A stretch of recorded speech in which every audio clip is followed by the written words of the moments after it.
Donald Trump today did announce that we are having direct talks with Iran, which this is actually very interesting because last week we were told there would be no direct talks with Iran. And we were just talking yesterday about how we are positioning in the Middle East, especially with our Diego Garcia, airship capabilities for potential attack against Iran.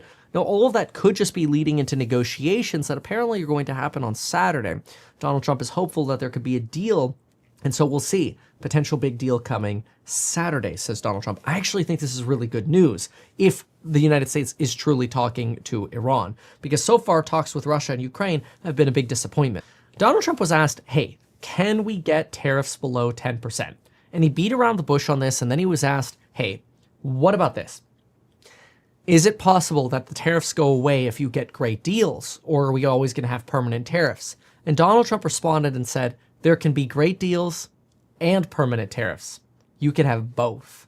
Now, that wasn't exactly ideal. I actually think that's a little problematic because it somewhat suggests that Donald Trump is starting to get addicted to the money that's coming in or going to come in continuously from tariffs.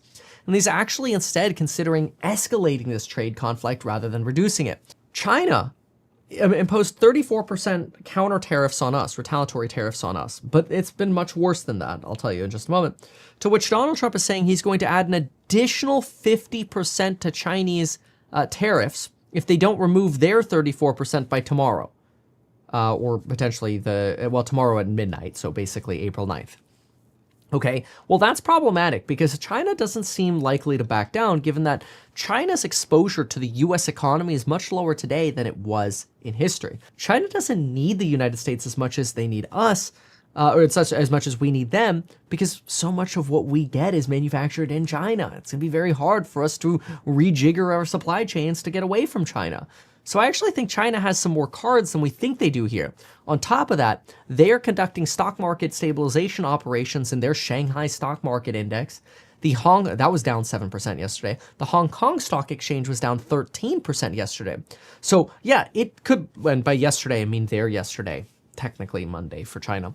What's interesting about this is you actually have China that's trying to push their economy up. They rely on us less, and I don't think they're going to be so quick to bend over and back down. The problem with this for Donald Trump is, Donald Trump might not get the negotiation he's looking for with one of our largest trading partners, our third largest trading partner. This is problematic. And we just heard that meetings with China have been canceled. Now, there may be phone calls or talks with China, but so far doors have seemed closed to China. This makes me think the trade war with China is really the one we want to pay attention to and is likely to escalate. Donald Trump was asked about negotiating with Japan and this idea that maybe we'll have like a 0-0, tariff starting point, basically 0 tariffs on each side.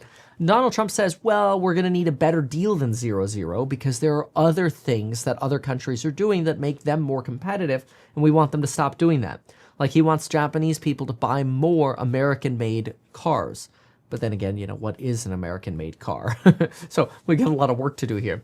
When Donald Trump was pressed on, hey, it's going to take a long time for companies to build their own facilities or factories in the United States, he says, yeah, so?